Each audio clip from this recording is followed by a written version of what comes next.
worldwide. We broadcast diverse international content from Europe, Asia, Africa, and now right here in the USA. Watch us via Roku on your smart TV. Submit your own content to 1530entertainmentllc@gmail.com. Download the Millennium TV app from the App Store to stream our shows anywhere, anytime. Millennium TV.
Welcome to Cap and No Cap.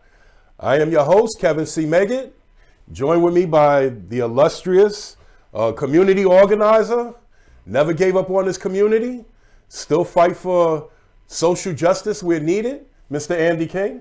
Honor and a pleasure. How you doing there, Brother Cap? Happy New Year. Lots of love to you in 22. That's right, 22. You listen, 2021 was a hard year for me. I lost my dad in 2021. Then I lost my godfather, and then my mom lost her best one of her best friends. So I was like, okay, let's see what 2022 has to offer. And new administration, got a new city council, new mayor. Shout out to him. You got borough presidents, I believe, in the Bronx, Queens, all over Manhattan, Brooklyn. So, this is an opportunity now to do something very, very new. How was your holidays? I laid back. We worked, gave some stuff out for the kids. It was my wedding anniversary, so shout out to my lovely wife, Neva Shillingford. Okay, that's right, and happy anniversary. Yeah, January 1st. We just said 11 years ago, and we're going strong, looking for another 11 and another 11 and another 11. So, and then times that by 11. That's right. So, yeah, that's good. I mean, I seen some of the pictures of what you were doing with the giveaway with the kids, and I thought that was outstanding. Thank you. There was a lot of kids there, and notwithstanding, there was just a lot of love in that room. So you've been doing this for some time. How long have you been doing this community give back? 15 years. 15 years. 15 years. And my kids were little, and they were part of that. So 10 and 11. Yeah, so, yeah, right.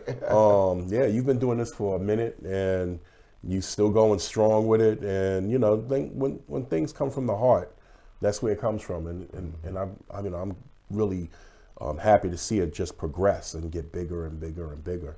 Thank you. Let's see what's been going on in the news. The actress Betty White. Yeah, she trans. Golden Girl. Yeah, Golden. Yeah. She went to the Golden Gate. Yeah, right. But she actually transitioned and moved on. What was weird about that, right? I was in I want to say it was a Dwayne Reed or one of those places, and I'm actually sitting online. I'm waiting to pay for my items, and I see all of these magazines that were actually pushing the fact that she's 100 years. So they were going. So she never made it to the 100. Yeah, it was 2 weeks before. Right. Birthday, so but they were pushing. I think People magazine and all of that was saying how she had, the Golden Girl, 100 years, so forth. And Hollywood was going to do this real big thing around her, but she didn't. I don't know if they're going to still do it, but I mean, count your eggs before they hatch, right? Well, hey, the man upstairs knows the days before you. Before you do, right? Yeah. So, but I liked the show, Golden Girls and stuff like that. But I mean, I just thought personally, our people we invested too much into it. You know, I'm seeing people wave their fists in the air and posting and reposting and crying. Listen, we all going. That's number one, right? And number two, I mean, Marla Gibbs is still alive. Yes, she is. Give her some of that energy, black right, people. that's right. Black people, y'all give Marla Gibbs some of that energy. You know, she a golden girl too. You know what I mean? Yes, and I'm not saying nothing to disparage, you know, but I mean, okay, right? You know, we all got a birthday and we all got a day where we leaving. That's so right. That's right. I just hate when we do stuff more overly, and I'm like, why are we doing that? You know. You have a whole icon that is alive that you don't pay attention to. So I don't know. I just at some point on social media it just became like driving Miss Daisy to me. Well, you know, you mentioned social media, and what I've learned with social media, you know, we would take some of the silliest and the simplest things and put value to it.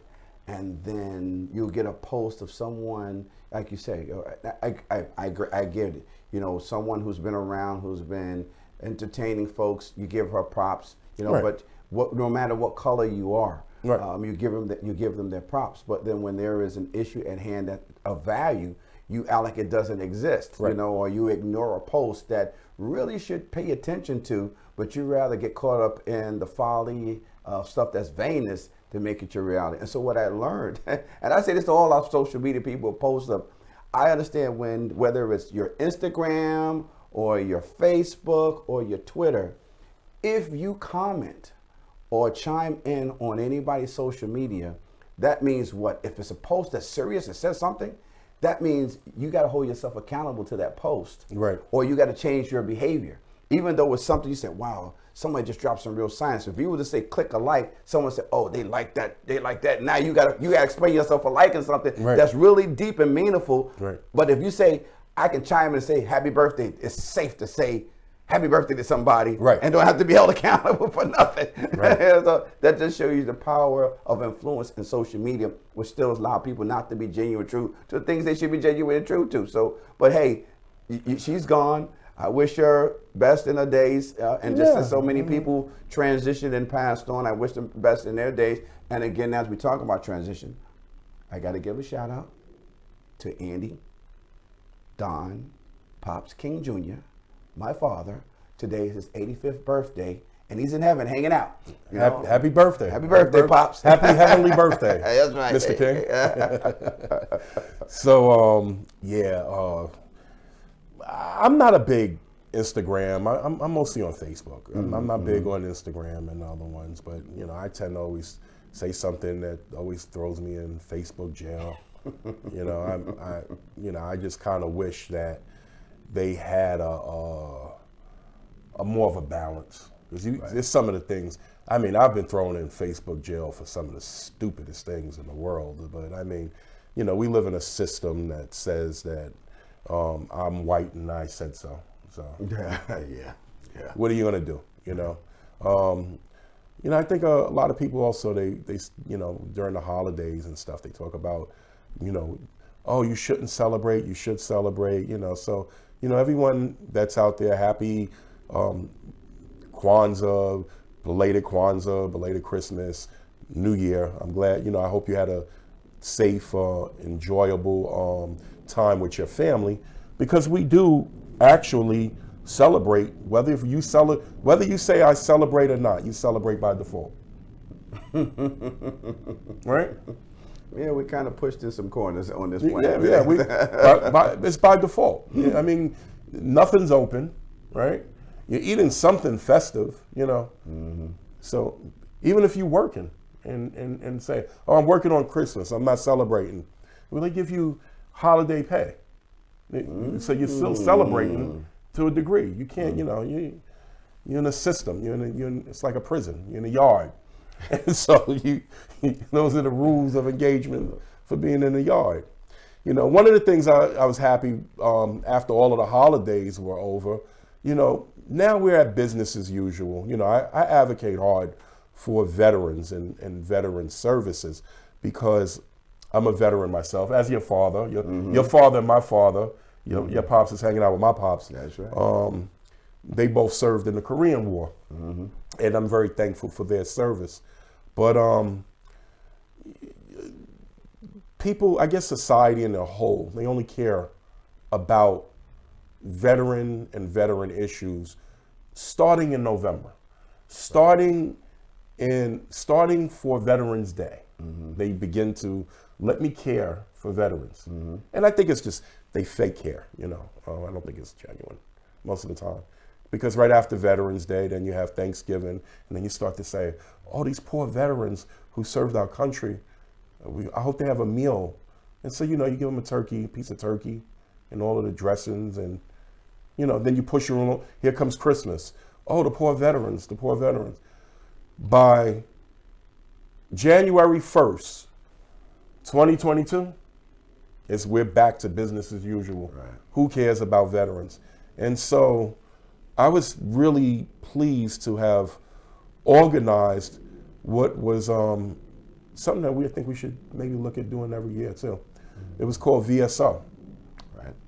And it was an acronym for Veterans Speak Out. Now, VSO normally stands for Veteran Service Officers. And we had a whole bunch of veterans that weren't attacking nobody, but actually just saying, what is the new administration? What is the new Bronx Borough President? What is the new Brooklyn Borough President, Queens Borough President, Manhattan Borough President, Staten Island Borough President, the mayor, the new city council? What are your intentions as it pertains to veterans and their services? And I thought it was first of all, it's very cold today. It was very, very cold, but it was warm to see the amount of people that came out to speak on behalf of that. I really want to thank you for helping organize that. You really put that together very well. Very welcome. This is something that we got to keep this conversation going, because veterans are kind of getting lost.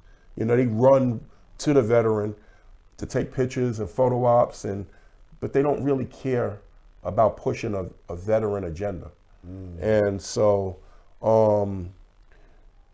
we're asking, what are you going to do? We're asking now, but at some point, we may demand, because veterans, unlike any other people, are the best warriors. Yes. You've already trained them how to fight. Yes. Oh yeah. Oh yeah. So they know how to fight, and they're not afraid to fight. They just got to know what they're fighting for. Right. And we need to be fighting for our own stability, and right here in America. Anything that you learned today that you may have not known when we were out there? Well, I've learned about resiliency. And because you said it was cold out there.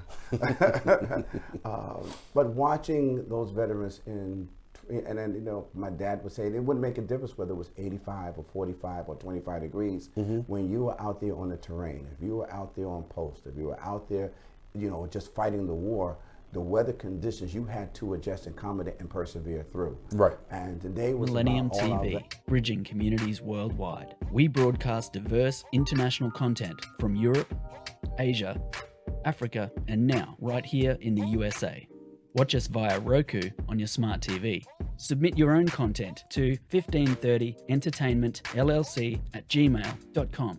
Download the Millennium TV app from the App Store to stream our shows anywhere, anytime. Millennium TV.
We're back. I didn't know we went to a commercial.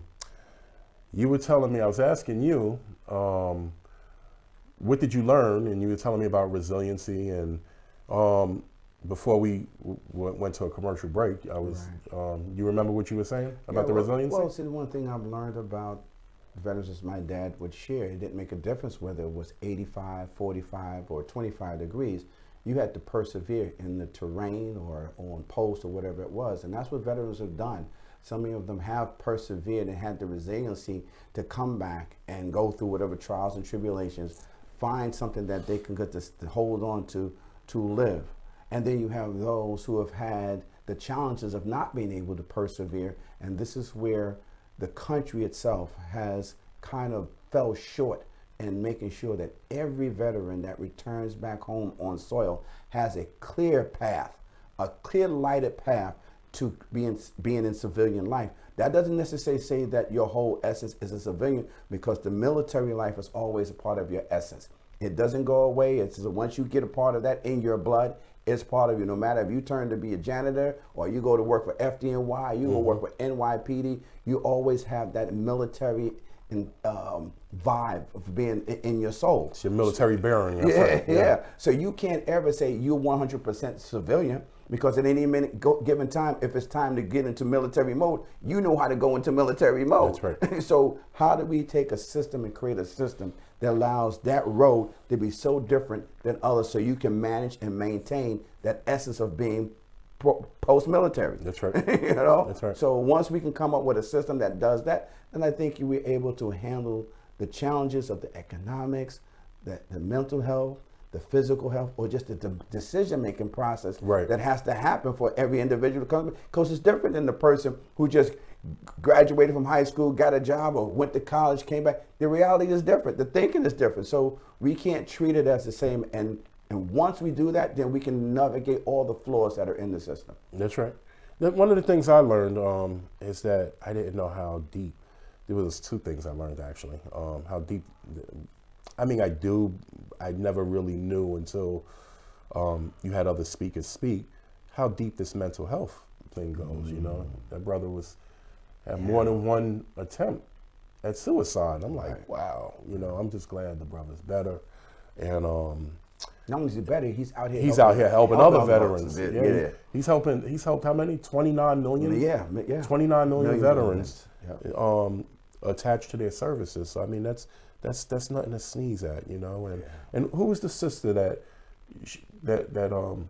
Sandy Roland. Sandy Roland, yeah. Yeah, she heads Military Women in Power, and which is a great way to let the women who come back from military service understand their essence, whether you had a family or not have a family. Right. How do you, because no matter how we cut it, women are the backbone of our houses. Dads may be in there providing and doing all the things, but mom is managing the children, managing the household, and I give my mom mom credit for doing what she did, or to any mother. Right. So can you imagine being in the military, returning back and had 2 kids before you left, or come back and have a kid, and you still have that military mindset as well? Right. You know? So how do we help them transition? And I mean, we touched on a lot of things. We touched on education, you know. Shout out to Tom Shepard. You know, he basically said veterans should get a free education. If we could offer it to civilians, why aren't we offering it to them? And I love the fact what he says. He says we run around and we say what people deserve. Right. And he says what we get is not something that we deserve. It's actually something we've earned. And I thought that was very powerful. It was. There's a lot of powerful voices in there. And Gene, you know, shout out to Gene Anthony Edwards, who's actually a district leader. And that's what I really like to see, because service men and women need to be running for office to continue that service. Right. All you're doing is expanding your transferable skills. I've already served as a petty officer. I already served as a sergeant. Let me serve as city council. Let me serve, because they're going to do the right thing. Exactly. You know, but we get caught up voting for people for the dumbest things, like, you know. And this ain't really no slide. And if it is, I mean, it is what it is. I'm grown. I can stand on my words. We'll vote for someone based off of them being the first, whatever, first LGBTQ, first trans, first woman, first black woman, instead of voting for, I don't care what color you are, have an agenda for me. And in most cases, some of these people don't even have an agenda. Yeah. I remember when they were doing, when they were voting for, Congress, maybe a year ago, 2 years ago, upstate. And I don't know if you know who Mondier is, Congressman Mondier. He has no agenda. His agenda is gay rights, food stamps, and affordable housing. Yeah. Well, what if I don't want to, what if I want to be empowered? Yeah. What if I don't want affordable housing? I want to be a homeowner. And what if I'm heterosexual? So you're saying those are the only, and I kid you not, that's his agenda to today. Yeah. And so we got to get out of that mentality. That mentality is going to be the death of all of us, man. Black, white, Hispanic, whatever. That's going to be the death of all of us. We don't have educated voters. And it's not to say if a gay person is qualified to do the job. If you're qualified to do the job, you're qualified to do the job. But I'm not going to vote for you because of your sexuality. Because you asked that I not judge you because of it, but now you want to be judged for it. It's an oxymoron. You dig? That's a very powerful statement to make. And human beings do that a lot, you know, and it's that double-edged sword on any given moment, you know, because you want to punish me for one belief, but then you want me to accept another belief. Right. And so it's a sad reality. But, you know, you mentioned something about having elected officials who stand for something. And as I always say, if you're like a leaf in the wind. If you don't have a plan to do anything, you're just all over the place. And so many people can get elected and will get elected based on this person, that person, this organization, all these other agendas being placed in your lap and say, in order to you get elected, you got to follow this stuff. And then who is the actual person? Right. You have no idea who that person is because they're all jumping around through hoops trying to move other people's agenda. I've always said, as a union man, and you just mentioned it about our veterans, I used to tell unions when I used to speak in front of them, I said, you need to start electing your own to run for government office. Because what we tend to do is we put somebody in office, then we go beg them to do something that they should know they should already do. Then you might fall 25th on the line of everything else. So for veterans, maybe veterans should need to start looking at placing veterans in office. Now you know veterans issues will be taken care of. Absolutely. You know, you talk about all the other subjects and people who run those, you talk about the LGBT, you talk about Hispanic, you talk about whatever the issues are, they run their people to get in office to take care of what? Their issues, because they're not going in and say, I'm going to do X, Y, and Z. No, they're going to say, I'm going to do A, B, and C, because that's where I came out of. So we got to be better with identifying who is the best candidate to service all the needs of the residents of any given district. And we act like this is brain surgery, you know? This is so, like, but I guess brain surgery is easy if you know how to do it, right? I mean, what you just said it's just so, it's common sense. I don't know. I digress. The mayor, I know that's your boy. I know you and him, you know him or whatever, you know? And I don't have it, I'm really on the fence. I'm really on the fence with him. Like I want to like him, and I'm like, I don't know. You know, here's my thing. As a detective or a police officer, I believe it was a sergeant. I don't know. I'm not sure. But as a police officer, I can't find anything on his history as a police officer. Now that could be a good thing. Maybe he doesn't have a history. Right. You know, he doesn't have a bad history. Actually, he led a coalition to formulate 100 blacks to fight against the injustices that were happening, policies that were happening in NYPD. So his biggest challenge in NYPD is they were throwing darts on him because he was calling out the system of all the challenges of being flawed. Then he moved up where he was dealing with the technology part of helping NYPD after he moved up through the ranks. Okay. So when I look at an Eric Adams mayor, and I'm hoping and praying that you never know what it looks like until it's gotten completed, or you got out of the house and you're walking around the house and figure out what you're doing, how you do what you do. This is day 3 for him. So we have to wait. Absolutely. And I tell everyone, wait and see. He's made a few commitments to do some things. There'll be some people that are going to be in his ears. There's going to be some people's going to tell him to move to the left. Some people are going to tell him to move to the right. There's going to be some people that say, no, don't do that. I'm relying on the man Eric Adams of what he's just demonstrated, the strength that he has to and you know him. to be that person. Don't let politics run the day for you from the beginning. Of course, he has to navigate politics, but there are so many elected officials who are only politics. Gotcha. You know, so Gotcha. I look for him not to be only politics, but when he has to engage with the wisdom and the strength that I seen him demonstrate. So I believe if he walks that road, Right. then I know we will have one of the great mayors the people can kick back and say, hey, listen, he helped clean up the city of New York. He helped put safety back in the city of New York. See, I'm trying to He give helped him a put chance education. too. Yeah, you got Because to. We got to. He got an 8-year mess Yeah. on his hands, and goodbye and good riddance to the old mayor.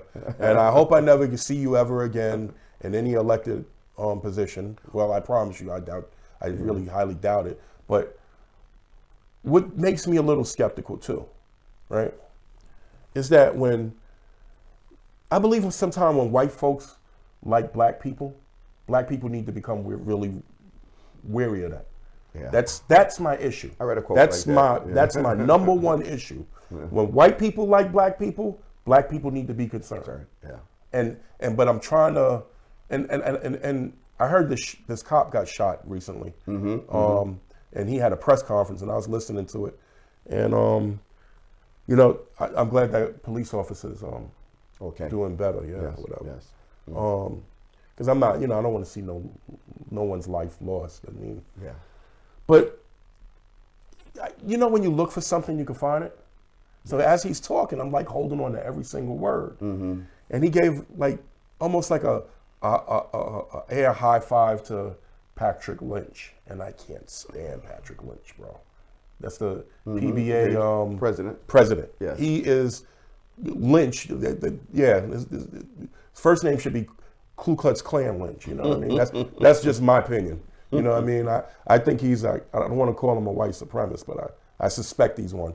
But he gave him an air high five. But I guess that's the politics part you're talking about, that he had to, say something positive towards him. Right. But I don't know, man. Like, time will tell. I'm gonna hold a lot of how I feel in my judgment and let this man work. Right. Because he earned, just like we're saying veterans earned, he earned that position. He did. He earned what he has. Yes, he did. And so I need to be really supportive of it. Whether or not I like it, he's my mayor. So. Well, you go back over the mayors in time. Those who supported Giuliani loved Giuliani to wherever they felt they didn't love Giuliani. Those who loved Bloomberg till they felt they couldn't figure out how to love Bloomberg. Those who loved de Blasio loved de Blasio until de Blasio. You took the words out. Did anyone love him?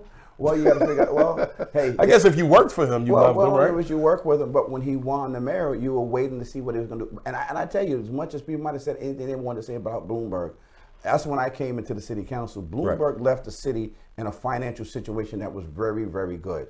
Then you had... Really? Yeah, there was money. That's why I'm saying when they always say there ain't no money, there's no money, I sat in those walls and I said, we got money. Why you think of de Blasio? We were able to put so many different programs in place because there was money already in the city coffers that allow, and as incomes were tax money was coming in, the city was able to do a lot of things. What tends to happen is you can overspend, or you can mismanage some of the spending, or there's other stuff. I ain't saying anything, but just other stuff that happens. So at the end of the day, now you have a new mayor that's in who has the narrative that he has to clean up for as the mayor's office based on the outgoing mayor. So it'd be unfair for us to judge him on day 2, 3, 4, or even day day 100, because I go back to when President Barack Obama got into office and the country was going through the recession. When President Obama turned it around and people were still complaining, well, we're only 3% up. Well, we're 3% up out of being down 9%. Right. We were -9, so now we're +3. That's progress. So whatever progress that this administration brings to the table, I believe our new mayor, because he's seen the flaws. Wait and see, yeah. So I say, I'm not giving him no 100 days because it doesn't take. It takes more than It 100 took days. more than 100 days to get us in this rut. Yeah. We're gonna take a real quick commercial break, man, and we're gonna come back and bring in a guest. Cap and no cap. We'll be right back.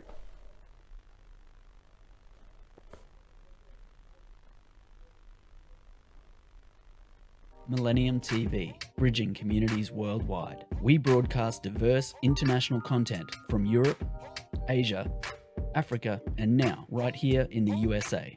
Watch us via Roku on your smart TV. Submit your own content to 1530entertainmentllc@gmail.com. Download the Millennium TV app from the App Store to stream our shows anywhere, anytime. Millennium TV.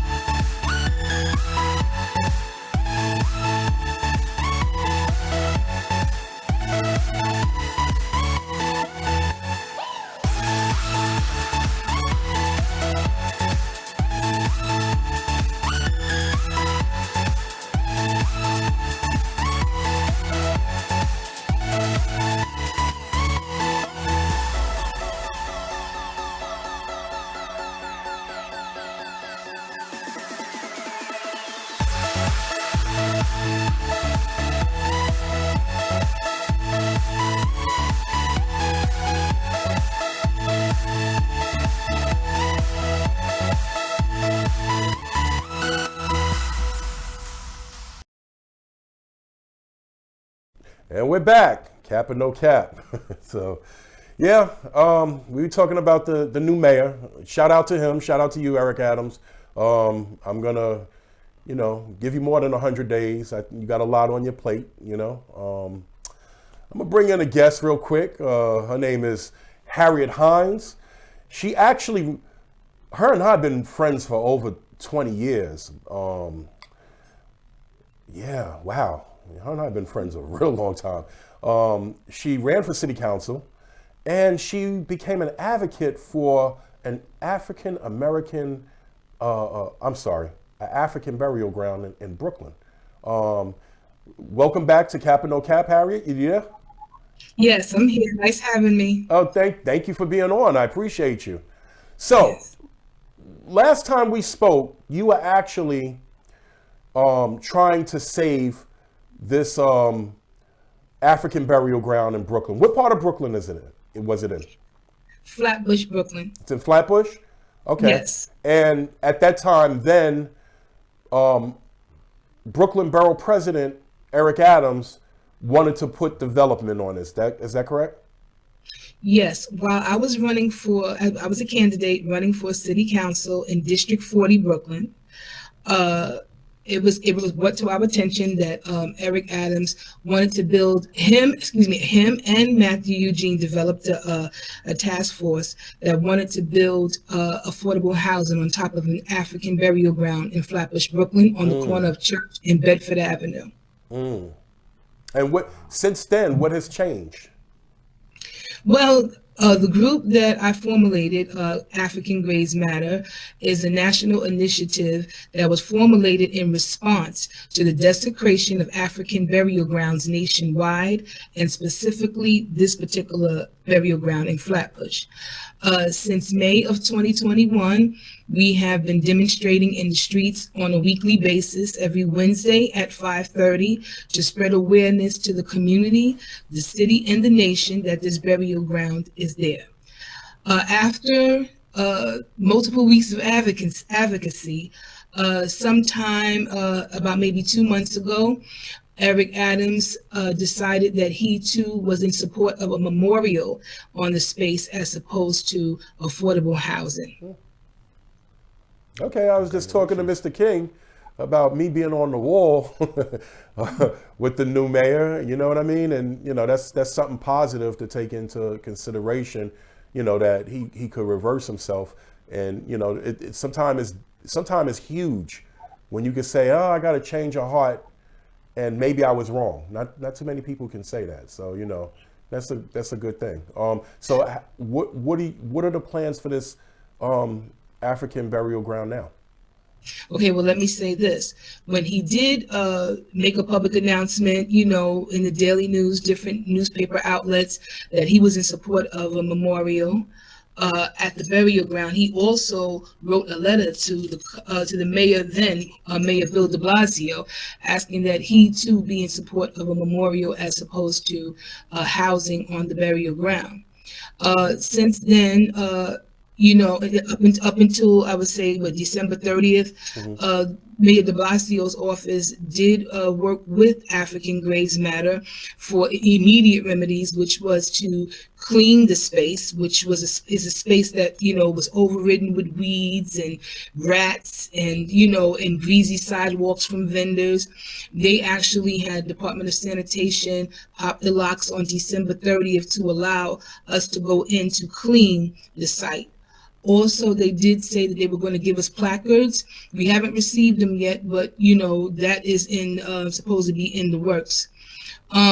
Since then, again, on December 31st, a letter just came down the pike from the then Councilman Matthew Eugene over the district, where he's, I guess, saying, asking for support from people in order to have a structure still built on the burial ground. I guess the structure that he's implying is something like a Weeksville Heritage Center. While, we do know that, the history needs to be disseminated, amongst people and awareness needs to happen, I still do believe, or African Graves Matter still do believe, that the burial ground should be a place of rest, that a community center can be built on other land in the community that could serve that purpose. So right now we're waiting for the current administration to, transition in pretty good so that we can figure out where to go from here. As he did outline that he wanted an open green space memorial, we are hoping that he sticks to what he outlined as borough president now that he's mayor. That's amazing. You want to chime in? Oh, yeah. Well, hey, listen, I applaud him for the about face that he did. If advocacy like you, it's like we were talking about veterans earlier, unless the people who have a voice come and speak up to the voice of those who are making the decision, it's the squeaky wheel who always gets all the attention all the time. So I applaud you for your energy and your effort in making sure that the history of us stay in place. And sometimes we have to remind us that we matter, in the scope of politics or politics, whichever comes first, hey, you forgot where you came from. Hold on, what you doing? So, but thank you. Well, you know what I want to say to you guys? My father, too, is resting up in heaven with your fathers. He also fought the Korean War, so I'm a daughter of Korean War. So I do got warrior in me as well. And that warrior in me, also being the child of my mother, was an activist as well. That's what gives me the voice to speak out, for our people, and just to speak out for people, overall. That are marginalized, yeah. Yes, here we have a cemetery on the corner of Church and Flatbush that actually houses all the slave masters, and that's only a block away from the burial ground that I'm fighting for. You have the Dittmans, the Cortelyus, the Voorhees, the Nostrans, all the slave masters where the street names are named after are sitting in that cemetery, and it's a national tourist site. That people come to annually. Anderson Cooper, his family, the Vanderbilts, they're buried in there. He comes and he visits the site, annually. And just to know, only a block away, these slaves, their bodies were treated like trash, like bones, like chicken bones, and just like thrown over to the side. Wow. And to know that, people would not respect them enough to give them a comfortable place to rest and actually want to build on top of them. It's like, it's ultimate disrespect. It's not right. Well, and think about it. If the Vanderbilts wouldn't be wealthy if it wasn't for those slaves that were doing the work for them to keep it real for them. That's a real conversation no one wants to talk about. So it all has to be part of this. If you're going to tell the story, tell the whole story. Don't tell the story that makes one set of people look greater than the other people who were oppressed and enslaved that helped build the fortunes for those who are that are in power today. So thank you for your advocacy and keep doing what you're doing, girlfriend.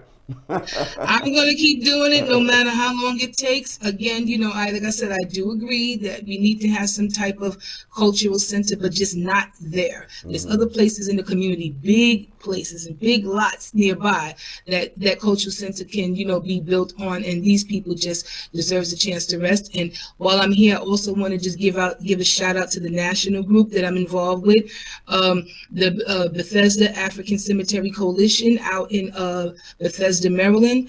They sued the county of Montgomery County in Bethesda, Maryland, and they won on all counts to preserve their cemetery that the city or the county was desecrating and trying to sell the carcasses inside the ground as well as the cemetery itself. And we stand in solidarity with them as well.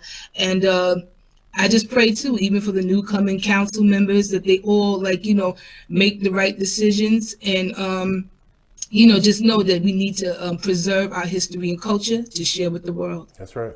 Excellent. And so, what part of Brooklyn are you in, Harriet? I'm in Flatbush, Brooklyn. That's where I reside, and that's the same place where the burial ground is. I'm only about maybe 7 blocks from the burial ground. So, and I've been living here for 45 years. Is gentrification hitting you as well over there in Oh gosh, yes. It's hitting us really, really bad. I just want to see how things are going to wind up with redistricting once they finish, creating the district lines, because the gentrification over here is oh my gosh, it's out of control. The sad thing about the conversation about gentrification, people talk like gentrification is a good thing.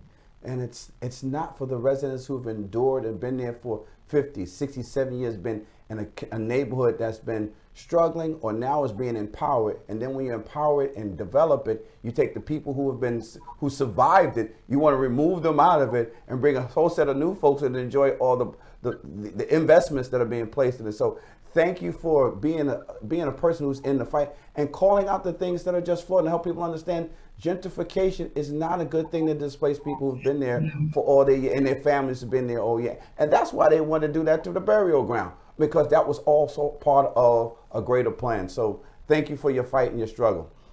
And I want to say one last thing. It appears that the concern of the outgoing councilman is to have something at that site that generates commerce. And I would just chalk it all up to reparations. Those people need to rest. And that's the bigger issue. I mean, New York, and we probably have to go to a commercial soon, but New York act like their hands are squeaky clean when it comes to slavery. First of all, before New York became New York, it was New Amsterdam. See, the European, they used to love naming something new after something old. So there was an old Amsterdam, and this became New Amsterdam. Mm-hmm. And the first thing that the people that came here built was this place called the Wall. A wall that they could not live in. They had to live outside of it.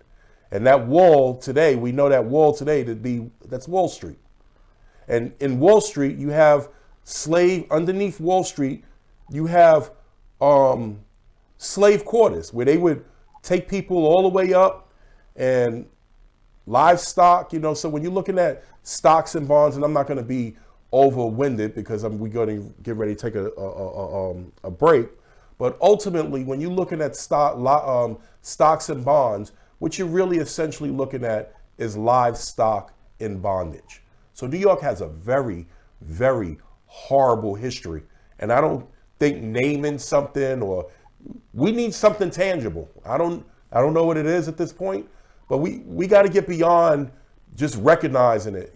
When other groups of people ask for something, they get down to, okay, how much? How much does it cost to make this right? When we get something, we got to thank this person. We got to get rid of that dance and talk and get to and talk to people the way they talk to us. How much? How much it's going to take to make this right? Not let me name a street or a corner or a ship or nothing like that, because it at the end of the day, that's a big old empty burger. Real quick, Harriet, where can we find you? Where can someone find you? Yes, you can go to AfricanGradesMatter.com. You can email at AfricanGradesMatter@gmail.com. Or if you want to speak to me personally, it's okay. hhines2021@gmail.com. Harriet, you are the best. I want you to just stay put. We're gonna take a real quick commercial break, and then we're gonna come back. We're gonna we'll have some closing thoughts, and I'm gonna bring you back on the show. Hopefully, maybe we get some veterans to come out there and we could clean up together. How about that? Absolutely. Maybe you could do something big for Memorial Day. How about that? Yes, like I said, my pops is Korean War vet too. Right. I'm ready. That's All right. right. And Memorial Day is actually a holiday that was actually taken from the foundation of Black American. But we'll talk about that the next time I bring you on the show. This is your boy Kev, Cap and No Cap. We'll be right back after this commercial break. Yes.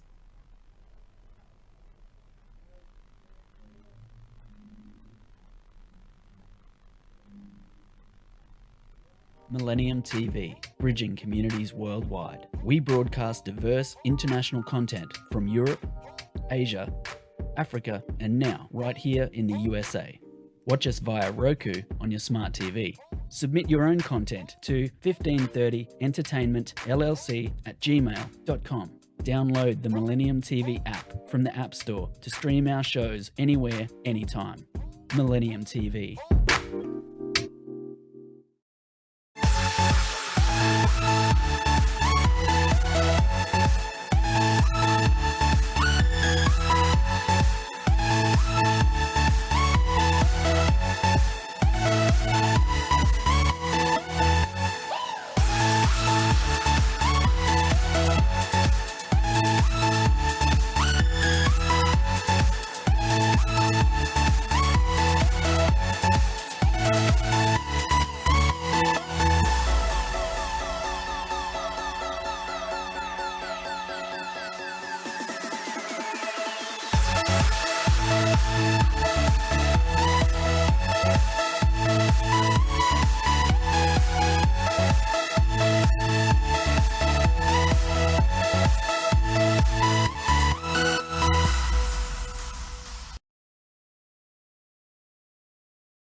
And we're back.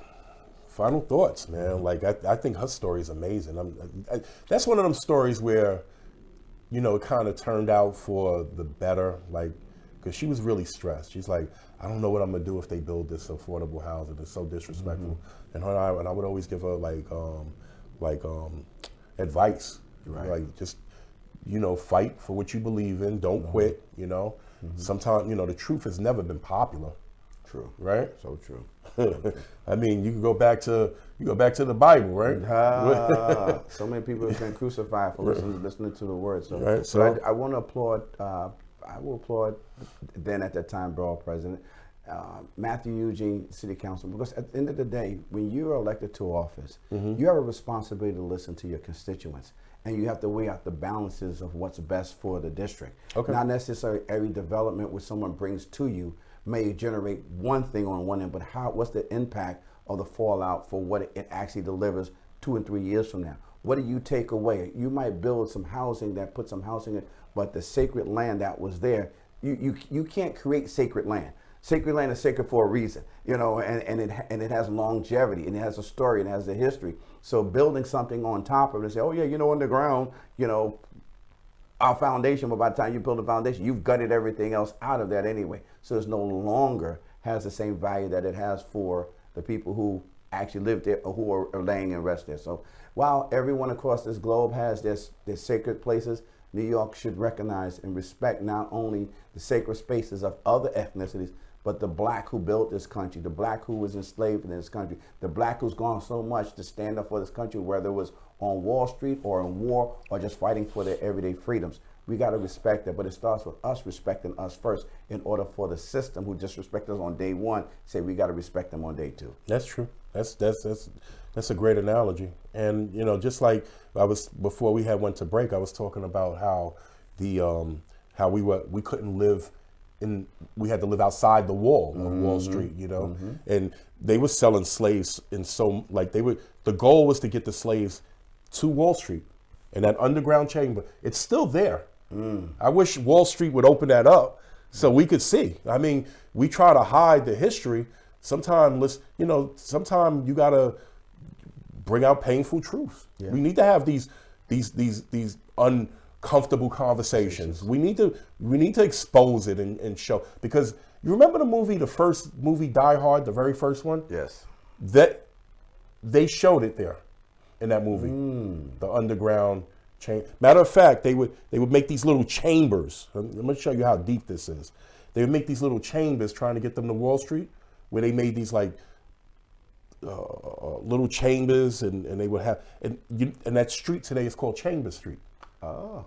You know what I mean? So, Okay. and companies were founded right here in New York, based off of slavery.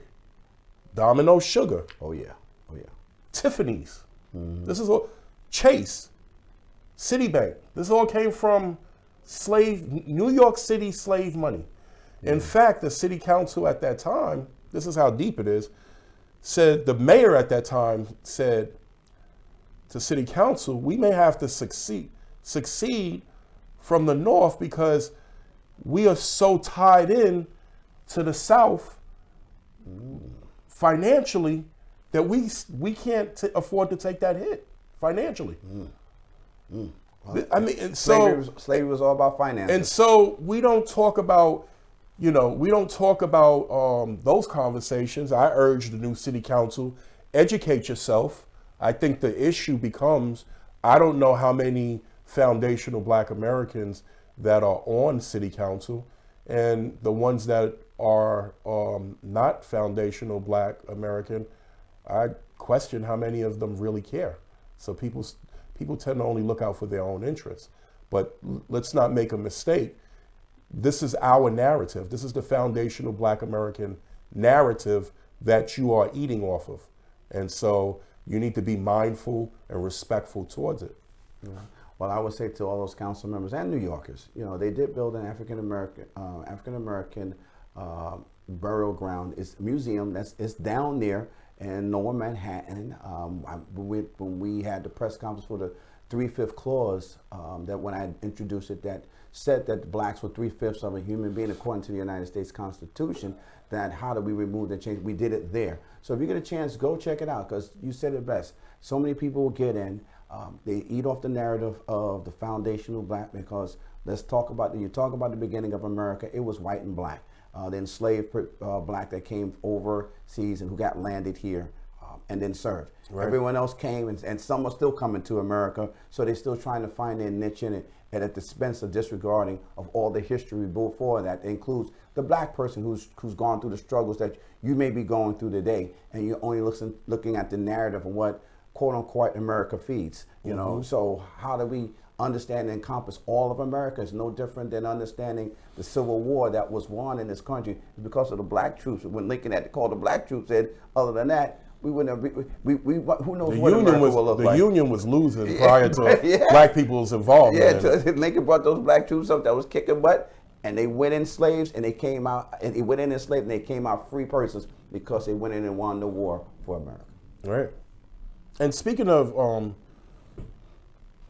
what you were talking about, that whole 3/5 of a clause, I want to applaud you on your work for that. That no one really recognizes, because that's how a lot of these controversial killings are able to continue going unpunished. They're just starting to now punish people, but it's because that's never been struck down. It's still a matter of law. Right. Yes, you know what I mean? So you could go when it's necessary, you can revert right back to that. Right. Well, they're not really human beings anyway. Yeah. And they say it, and they do it in a coded way. And this is why let me tell you what I'm not going to do.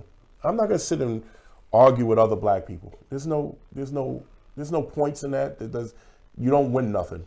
But what we need to do is learn how to have an aggressive conversation based off of fact with other groups of people as it pertains to us.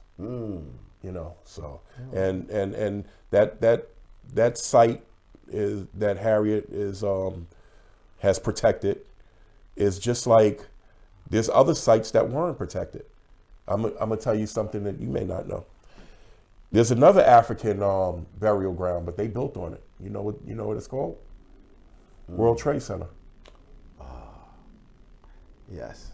That was an African burial site. Yes. That's outside of the wall. Wow. Okay. And remember where the FBI, where they found the remains?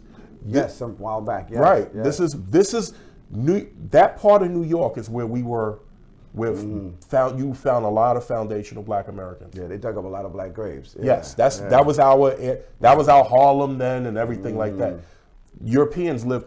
In fact, poor Europeans came to America. They went through Ellis Island, right? Yes. Do you know where wealthy Europeans that came to America? You know where they came through?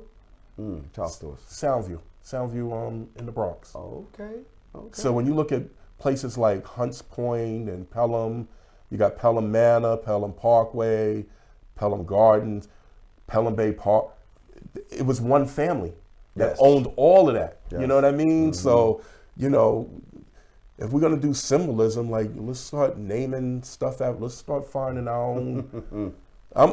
We could do symbolism, but let it mean something. Right. Don't give me a whole bunch of nothing. Yep. Got to empower me economically. And help me keep my family together. Don't give me something that shreds my family apart. That the daughter's yelling at the mother's yelling at the son is disrespecting the dad, and none of them are getting it right because there is no value in any of the messaging that you're offering families today. And I won't just say families. I'm going to say the Black family. And when I say Black, I always say it again. It doesn't matter if you're from Honduras, Mexico, Puerto Rico, Dominican Republic, Haiti, Jamaica, Trinidad and Tobago, Georgia, Alabama, Brooklyn, or the Boogie Down Bronx. There are rules of engagement for Blacks and whites, and once we get, we can finally just change some of those rules, but then the economics is still lied up in the foundation of their own constitution that was put together, as many of you know, white Catholic men put together that constitution. So does it apply not only to their white women, does it apply to the Black, but there are messages in there of how we're supposed to interact with their own Bill of Rights. Right. Some work, some don't work, some take it and figure out how to still oppress people or hurt people, and then rip the foundation of everybody else apart, and then wonder why the world is the way the world is today. Well, I always say you take money out of everything, and you can have a real conversation. What we need to do is take money out of this homelessness, man. Oh yeah. That's the one thing I would love to see this mayor do. And don't get me wrong, there's people that really work hard in servicing homeless people, right? But there's too much corporate plutocracy in it. It's the whole city council cut a sweetheart deal with a lot of these developers. How much when they build new tenants, they get 20% goes towards they do affordable housing? Right. Well, whatever the deal is, it can be 20% got to be affordable, or 15% got to be affordable. Whatever the number of the agreement. But you see what they get in exchange for that? How long they get tax breaks? All these different. The math doesn't match up. Yeah. It's a terrible deal. I hope new city council can hear my voice and pay attention to that. That we need to renegotiate. That 20% need to look like 40% for the amount of city tax breaks you're giving these jokers. But it's corporate plutocracy. There's no more housing deregulation. It used to be rent stabilization, and they deregulated all of the rent stabilized. Where's the federal government? Gentrification, I'm gonna be honest with you, I guess we're getting ready to wrap up soon, but gentrification, as I know it, is the new, is ethnic cleansing American style. So we're not marching people to gas chambers, we're gentrifying them out. So when you see a lot of mental health issues, people talking to themselves on the street corner and stuff like that, you could tie that back into gentrification. Gentrification? Mental illness, but mental illness could play off of gentrification. Oh, well, it definitely could. You don't have a place to go. I talk to myself too. Well, when we get back, we get a chance to talk about former Councilmember Bob Holden has just recently tweeted that Rikers Island does not need to be closed. And there's a new sect out there saying that it should not be closed. Even the new mayor is saying he's questioning the closing and putting in borough-based jails, how practical and how to do that. Because the goal, and when I'll go back to when I was in council, it was a number for myself, Bob Holden, Ruben Diaz Sr. We were having the conversations that, hey, if the problem of your Rikers Island, we kept saying, the building of Rikers Islands isn't the problem. You can fix Rikers Island up, But at the end of the day, you had a criminal justice issue where law enforcement were arresting people who shouldn't have been arrested. They went into the court system, which was overwhelmed. So people were staying in the court system too long for court dates. That means where were they being housed until their court dates? They were being housed in Rikers. Well, Rikers was a jail, not a prison. So you were supposed to go in there for your 2 or 3 days, not to be in there for 2 or 3 months, but because you were arresting people at alarming rates, black and brown people, at alarming rates. The judicial system couldn't keep up. The correction system, the correction office is there to, it's the building. We just warehouse these people till the judicial system gets to see them. So you fix your judicial system, starting with your law enforcement system. Your correctional system doesn't kill you. When people get in there, they're there for whatever temporary moment they're there to go get themselves rehabilitated if they have to go to prison. But if you can't have somebody locked up in jail for 2 years, because jail is not designed for that. Right. Jail is designed to hold you till you and I tend to agree with you. I mean, closing Rikers Island might not be the issue. Is fixing the problem in Rikers Island could be the issue.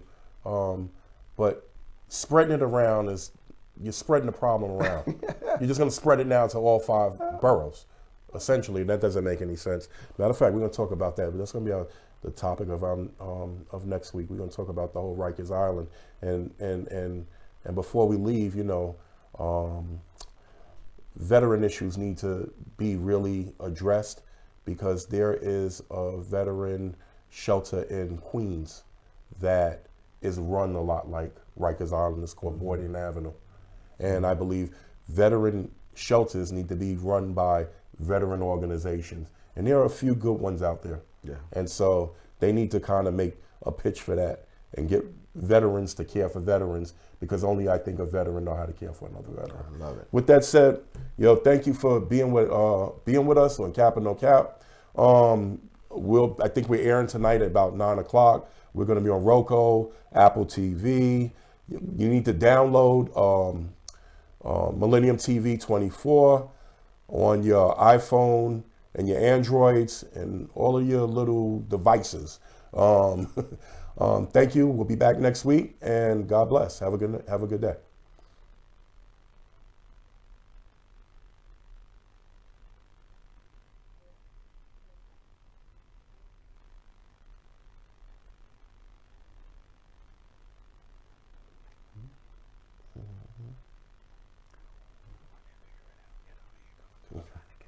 There we go. So what you gotta do sometimes, when you get stuck like that, if I'm here, you sit down, then we go with okay, gotta close it out. So it doesn't look like we've frozen in time trying to hold a smile.